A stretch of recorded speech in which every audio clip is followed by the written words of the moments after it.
പതിയെ തിന്നിറക്ക. ഈ ആകാശത്തിലെ നക്ഷത്രങ്ങൾ പോലെ ഒരുപാട് പിള്ളേർ വേണമെന്നായിരുന്നു. ഇതൊക്കെ ഇനി നടക്കുമോ എന്ന്. നീയാടി ഗോന്താരിയോ? നമുക്ക് ഒന്നോ രണ്ടോ പോരാ. എടാ നമ്മ മതിയാക്കിയോ? ഓ നിങ്ങൾ കഴിക്ക്, എന്നെ വയറ് നിറഞ്ഞു. ഒന്ന് വീണ് കിടന്നാ പോലും എന്നെ നോക്കാൻ ആരുമില്ല.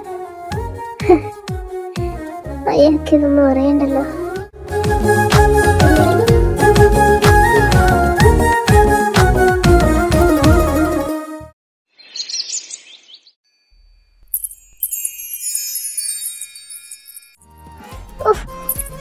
ദൈവമേ, ഇങ്ങനൊരു വിധി ആർക്കും കൊടുക്കല്ലേ.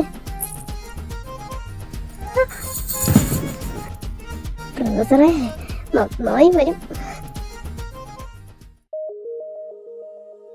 എന്താണ് രണ്ടും കൂടി ഒരു ഗൂഢാലോചന?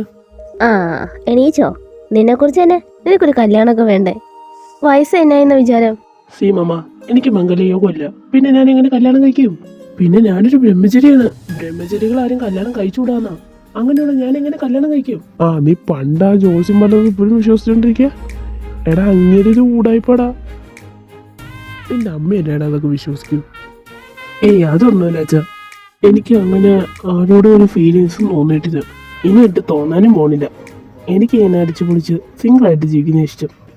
എടാ നീ ലൈഫ് എൻജോയ് ചെയ്യണം. എന്നിട്ട് നിനക്ക് തോന്നുവാണെങ്കിൽ മാത്രം നീ കിട്ടിയാൽ മതി. കണ്ട് പണിയമ്മ.